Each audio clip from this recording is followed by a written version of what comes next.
what is it on the is? So you two differ on the Israel issue. Completely. Like we couldn't be more far apart if we tried.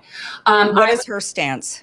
Oh, she is Zionist to the core. She is a Zionist to the core. Whether or not it's ideological or APAC induced, I don't know.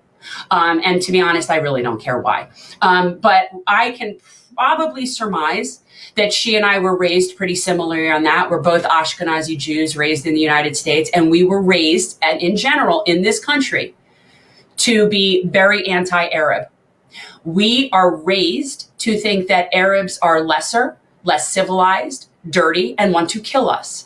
That is brainwashed into us from a very young age, and it's absurd. And it's taken me the better part of 10 years to deprogram myself. And then once you see it, you can't unsee it.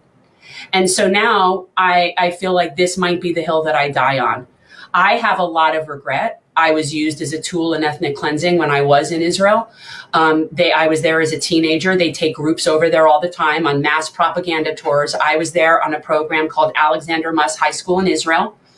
And we lived there in dorms for 6 weeks. And you study and go visit the places. And all the while is constant Zionist brainwashing and propagandizing. And I've realized that where they were taking us was to places that we weren't supposed to be.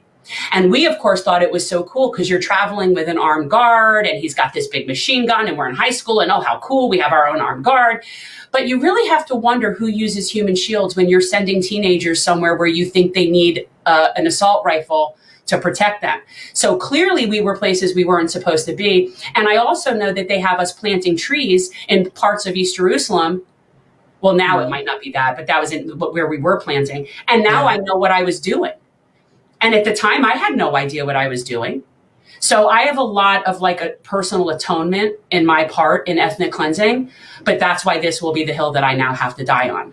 And this woman sits there and has our entire Congress sign a resolution that says that anti-Zionism is anti-Semitism, and stood on the steps of our Capitol and actually said that if somebody doesn't support that, they have no soul.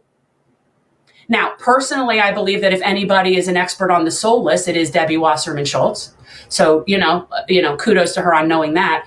But the scariest part, Kim, is that other than a handful of people, they all signed that. So in other words, if I walk into Congress with enough money and say 2 + 2 is 5, they'll sign that too. And that has put me over the edge. I will spend every breath I have telling people that Zionism and Judaism are completely different things. In fact, Zionism is anti-Semitic, and as a program has been using the Jews forever.